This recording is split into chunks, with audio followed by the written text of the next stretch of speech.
It has absolutely nothing to do with what you sell. It has everything to do with how you sell. And I remember when I was like 20, I want to say 22, maybe 23 at most. And, you know, I had my little Men's Warehouse 3-piece suit and my little, billfold, and I was ready to go with my resume and have a conversation. I thought it was with one VP. And I walk in and there's 6 VPs sitting across in a boardroom style, 6 vice presidents sitting across. And I'm like, holy shit. Okay. And I get down and the main guy goes, all right, John, here's a spec sheet of our most recent copier. I want you to go out and you got 5 minutes to go out in the lobby and come back in and pitch this to us. And I was like, what? Like not even hello, how you doing? Like, all right, you got 5 minutes, go. And I don't know if you've ever seen a spec sheet on a copier, like a copier spec sheet, dude. It's like 0.2 font. It's so brutal. And so I was like, okay. And I just remember walking out into the lobby.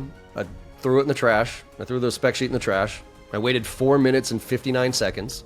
And I walked back in, and they were like, all right, what do you got for us? And I was like, I don't know. I got some questions. And they're like, what? I was like, I got some questions. They're like, all right, fire away. I'm like, do you guys use copiers? And they were like, yeah. I was like, cool. On a scale of 1 to 10, how happy are you with your current copier situation? And they were like, 7. So what would make it a 10?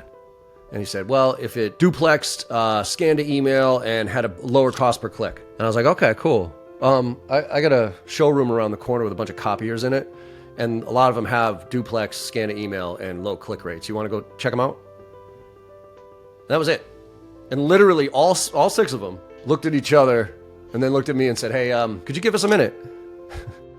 And I was like, yeah, sure. And they put me back on the lobby, brought back, and they're like, when can you start? And I was like, whoa. I'm like, I don't even know if I want this job. I'm like, y'all just put me in an impossible situation to try to memorize that. And that pitch, like, you weren't going to buy that pitch. Nobody gives a shit about me memorizing that, 45 pages a minute and how we get all this dumb shit. You got a problem. And I'm trying to figure out what that problem is. And so for me, when you break down all the bullshit, and you realize that sales is genuinely about helping people solve problems, and you make that connection, then you figure out how to sell the right way. You figure out how to make the human connection. You figure out how to tap into that emotion versus, the speeds and feeds and bits and bytes of how awesome you are. And I say this till the day I die. It has absolutely nothing to do with what you sell. It has everything to do with how you sell.